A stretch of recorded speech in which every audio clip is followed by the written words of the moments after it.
I am born in the shadows. No one sees me. No one ever will. My world begins in darkness, damp, trembling, alive with whispers of movement. Around me, soft white eggs gleam like dew, larvae curl and uncurl, and the air pulses with the scent of life.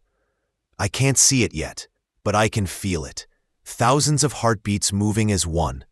That rhythm is my world. That rhythm is the colony. When I break free from my cocoon, there's no sunlight, no warmth, only vibration, scent, and purpose. I catch a glimmer of myself reflected on a droplet, a faint shimmer of pale white, almost invisible. That's why they call us ghost ants, Tapinoma melanocephalum, tiny, translucent, forgotten.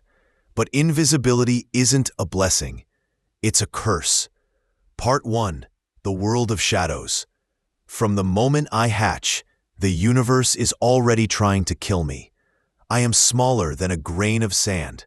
A breath of air can throw me miles from home.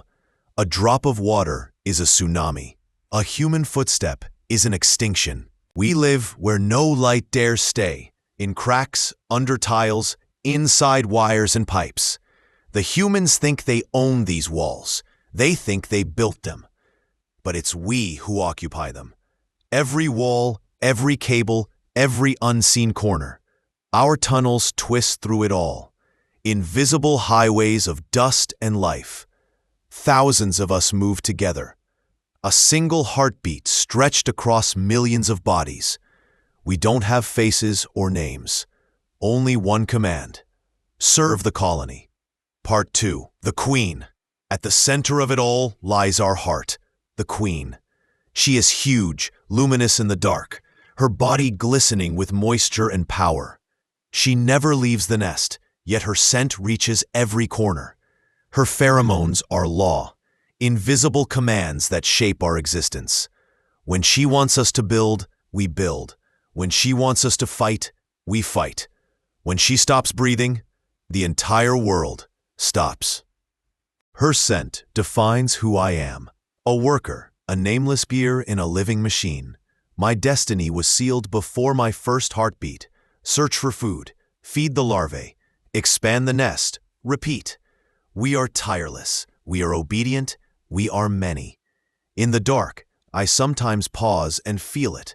The vibration of 1,000,000 tiny feet moving as one. It's beautiful and terrifying at once, like being part of something divine, but soulless. We are not individuals. We are a single organism, spread across bodies. And yet, sometimes I wonder what it would mean to be one. Part 3. The Outside World. The outside world is chaos. Light, wind, death. We don't belong there, and yet every day we go. Humans call us pests. They don't know how fragile life is when you're the size of a grain of sugar. We don't invade their homes for pleasure. We come because their world leaks life, moisture from pipes, warmth from machines, sugar from their food. Every crumb they drop, every spill they ignore, becomes a battlefield for us. A droplet of honey can feed hundreds. A smear of jam is a feast for days. But victory always has a cost, because the humans fight back.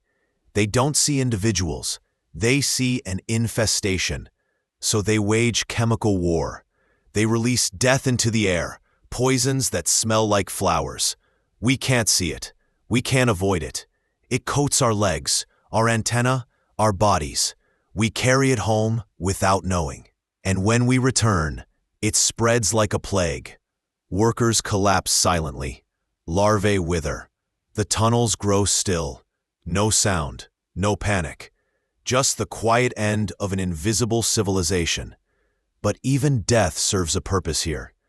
Our bodies are fed to the young, recycled back into life. In this colony, nothing goes to waste, not even us. Part 4. A Glimpse of the Sun. Sometimes, in the silence of the tunnels, I dream. I dream of light, of warmth, of a world beyond the walls. I hear stories, told through pheromones, not words, about the outside. It's a place of infinite scents: bread, fruit, oil, skin, sugar. Each molecule of smell is a signal, each trail a language. We don't talk like humans do, we smell communication. A single trail of pheromone can tell thousands where to go, what to do, even when to die. That's how I find it, a new scent unlike any before. Thick, sweet, powerful. I follow it. Up the wall, through the crack, out into the blinding light of a human kitchen. The brightness stabs my body. The air vibrates with sound. The floor quakes with footsteps. And then I see it. A mountain of sugar crystals glowing like ice under the sun. I climb. I taste victory. For a moment, I feel alive. Truly alive.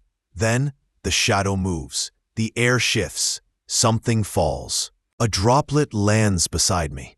The scent is wrong. Sweet, but deadly. Poison. It burns through the air. It touches my skin. My legs weaken. My antennae go numb. Around me, others climb and fall. The world becomes a blur of white and black and silence. The colony's heartbeat fades from my mind. I try to remember the tunnels, the queen's scent, the hum of home, but they vanish into nothing. And then, I'm gone. Part 5, the aftermath. But my death isn't the end, because somewhere, deep inside another wall, another queen breathes. Her eggs hatch, new workers emerge, new trails form, new colonies rise. We ghost ants have conquered the world not with strength, but with invisibility. We travel through pipes, luggage, shipping containers. We move across oceans hidden in cardboard boxes. We build in places you'll never look, behind hospital walls, under computers, inside electrical sockets. Where there is warmth, we survive. Where there is moisture, we thrive. Where humans live, we follow. Every time they try to wipe us out, we return. Smaller, faster, stronger. We adapt. We endure. We persist. Because nature doesn't care about who's bigger. It only cares about who keeps going. Part 6. The truth of existence. Humans think they're in control, but control is an illusion. For every wall they build, we make a home inside it. For every poison they create, we evolve immunity. For every exterminator they send, we scatter and multiply. We are the reflection of everything they fear, the unstoppable, the unseen, the unkillable. They don't see us when we crawl under their skin, under their walls, under their certainty. But we see them every day. We watch them eat, sleep, laugh, argue. They think their homes are private, but we are their silent witnesses. We live inside their stories, unnoticed, uninvited, yet forever present. You call us pests. We call ourselves survivors, because survival is our only law. Persistence, our only faith. And that's why the world belongs to the small. Part 7. The lesson. Nature has no pity. It has no sense of fairness. It rewards only one thing: adaptation. You can be mighty, intelligent, beautiful, but if you can't adapt, you die. We can't think, we can't plan, but we adapt.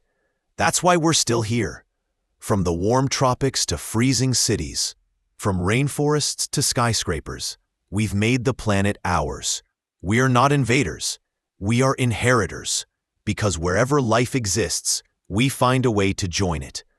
That is the truth of the ghost ant. Not power, not pride, just persistence.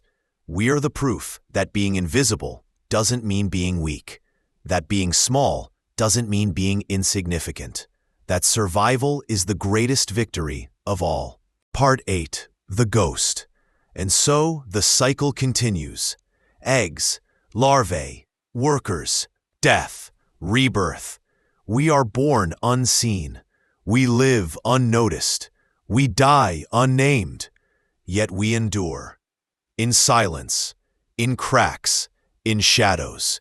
We move through your homes, your hospitals, your machines.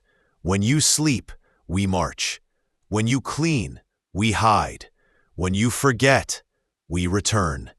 For every colony you destroy, another waits beneath your feet. For every ghost ant that dies, 100 hatch in the dark. We don't need to be seen to exist. We only need to keep moving. That's what life is, movement without witness. And so we move, endlessly. Because in the end, you can crush a ghost ant. You can poison 1,000 more.